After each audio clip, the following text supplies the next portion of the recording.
सिंध हुकूमत आज भी तकरीबन 1.2 अरब रुपए हर महीने केएमसी को अदा करती है तनख्वाहों और पेंशन की मद में। 1.2 बिलियन रुपीज़, ये कोई छोटी रकम नहीं है, ये काफ़ी बड़ी रकम है जो हम अदा करते हैं। ये जब मुस्तफ़ा कमाल साहब थे, केडीए और केएमसी एक ही थे, तो उनको एक महीने में कोई तनख्वाहों की अदायगी का इशू हुआ था, तो उन्होंने हुकूमत सिंध से उस वक्त 500 मिलियन एक महीने के लिए उधार मांगे थे कि हमें ये दे दें ताकि हम ये तनख्वाहों की अदायगी कर दें। वो एक महीने के लिए उधार मांगे थे, वो सिलसिला आज तक चल रहा है, वो रकम बढ़ गई है। ये मैं ओजीटी की बात नहीं कर रहा, जो मंथली ओजीटी मिलता है केएमसी को वो अलग है, वो हम दे रहे हैं उनको, लेकिन उसके ऊपर तनख्वाहों और पेंशन की मद में 1.2 रुपये केएमसी को सिंध हुकूमत रेगुलर दे रही है, और उसमें किसी इजाफा हो रहा है, उसमें कमी कोई भी नहीं आई है। अब जो केएमसी की मज़ीद डिमांड है उसके लिए शायद गालिबन पिछली जो कैबिनेट थी हमारी, उसने 2.76 बिलियन रुपीज़ इनको लोन की मद में देने की मंजूरी दी थी, और वह एक हमारी फाइनेंस कमेटी होती है, उसने भी वो अप्रूव कर दिया है, और वो हम कोशिश करेंगे कि जल्द से जल्द इनको अदा कर दें। लेकिन केएमसी की अपनी रेवेन्यू कलेक्शन जो है वो काफ़ी इम्प्रूव हुई है, बहुत बेहतर हुई है। और ये मैं आपको बता दूं कि जो पेंशन अकाउंट होता है या जो अदायगियों का मुलाजमीन का अकाउंट होता है, वो सेपरेट अकाउंट होता है, उसके पैसे किसी और मद में खर्च नहीं हो सकते। लेकिन माजी में जब वसीम अख्तर साहब थे, वो पैसे किसी और मद में खर्च कर दिए गए और वो अकाउंट खाली कर दिया गया, जिसकी वजह से सारे क्राइसिस जो हैं वो बढ़ते गए। अगर वो अकाउंट में पैसे मौजूद होते तो शायद ये क्राइसिस इतने ज़्यादा ना होते। केएमसी में जो पेंशन है वो पेंशन रेगुलर मिल रही है, उसमें कोई मसला नहीं है। जो प्रोविडेंट फंड है वो भी कोई उसकी लायबिलिटी नहीं है, वो भी अदा किया गया है। जो एलपीआर की इनकेशमेंट है वो भी अब तक जितने लोगों को मिलनी थी वो मिल चुकी है। कम्यूटेशन का इशू है, उसमें 13 अरब रुपए जो हैं वो लायबिलिटीज़ हैं, और जुलाई 2017 तक के अदा कर दिए गए हैं, लेकिन उसके बाद की कम्यूटेशन जो है वो पेंडिंग है, वो अभी तक नहीं दे चुके हैं। लेकिन उसमें भी पार्ट पेमेंट कहीं कहीं जब उनके पास कोई फाइनेंसेस अवेलेबल होते हैं तो अदा कर देते हैं, लेकिन 13 अरब रुपये उनके रहते हैं। और जो डीएमसीज़ हैं उनमें एक इशू ये आ रहा है कि केएमसी ने रिसेंटली कुछ महीने पहले एक ख़त जारी किया जिसमें ये कहा कि अक्टूबर 2023 के बाद जो डीएमसीज़ या टाउन्स के मुलाजमीन हैं उनकी अदायगियाँ जो हैं वो टाउन्स करें। जो हमारा मौक़िफ़ ये है लोकल गवर्नमेंट डिपार्टमेंट का कि ये गलत है, और ये केएमसी को ही अदायगी करनी है, इसलिए कि इनकी जितनी कंट्रीब्यूशंस जो है डिडक्शंस हुई है माजी में वो सब केएमसी ने लिए। या तो केएमसी वो अदायगी करेगी टाउन्स को, जितना उन्होंने कलेक्शन किया तो वो देंगे, अदरवाइज़ केएमसी को ही उनकी पेमेंट्स करनी है। ये नए मुलाजमीन के लिए तो अप्लाई हो सकता है, लेकिन जो पुराने मुलाजमीन हैं उनके लिए नहीं कर सकते। तो यही जो मैंने तफसील ऊपर आपको बताई है, यही इशू जो है वो डीएमसी के मुलाजमीन का भी, इसलिए कि उनकी भी अदायगियाँ जो है केएमसी को करनी होती है। केडीए में तकरीबन 3.8 अरब रुपये की लायबिलिटीज़ हैं, और पेंशन उनकी भी रेगुलर है, पेंशन में कोई इशू नहीं है। और सितंबर 2020 तक उन्होंने तमाम जो ड्यूज़ थे वो क्लियर किए हुए हैं, उसके बाद की लायबिलिटीज़ है।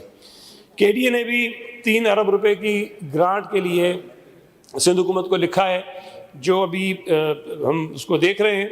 लेकिन ये मैं बता दूं कि सर कल जो कैबिनेट मीटिंग हुई उसमें इसी तरह का इशू हैदराबाद डेवलपमेंट अथॉरिटी का भी था, तो उसके लिए कैबिनेट ने 500 मिलियन की ग्रांट जो है वो कल मंजूर कर ली, ताकि उनके जो ड्यूज़ हैं वो हम क्लियर कर दें। और वो, लेकिन एक मसला ये भी है कि ये ड्यूज़ क्लियर हो जाए और आइंदा दोबारा ये ड्यूज़ ना खड़े हो ना, तो ये कोई ना कोई सिस्टम ऐसा बनाए, मैकेनिज्म, ताकि ये अदायगियाँ करते रहें। तो उसके लिए कमेटी बनाई गई है, जाम खान शोरो साहब हैं, मैं हूँ, नासिर हुसैन शाह साहब उसके अंदर हैं, ताकि हम कोई मैकेनिज्म ऐसा बनाएं ताकि ये इदारे आइंदा जो है हमसे पैसे ना मांगे।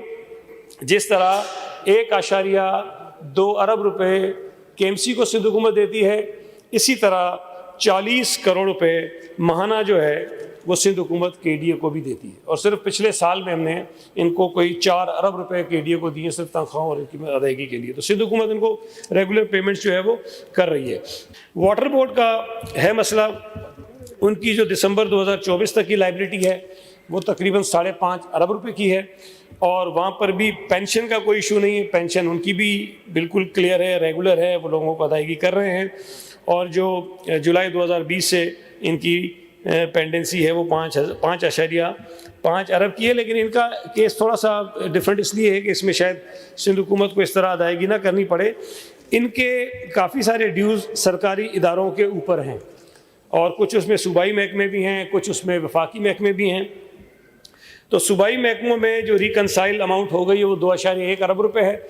वो हम कोशिश करेंगे कि उनसे रिकवर करा के या डायरेक्टली एट सोर्स जो है डिडक्शन करके ये Karachi water and sewerage corporation को हम दे दें, और वो कहते हैं कि हम इन पैसों से जो लाइबिलिटीज़ हैं वो क्लियर करेंगे। इसके अलावा जो वफाकी इदारे हैं उनके ऊपर 12.5 अरब रुपए की लाइबिलिटी इनकी है जो रिकनसाइल अभी नहीं हुई है, रिकनसिलेशन उसकी होगी।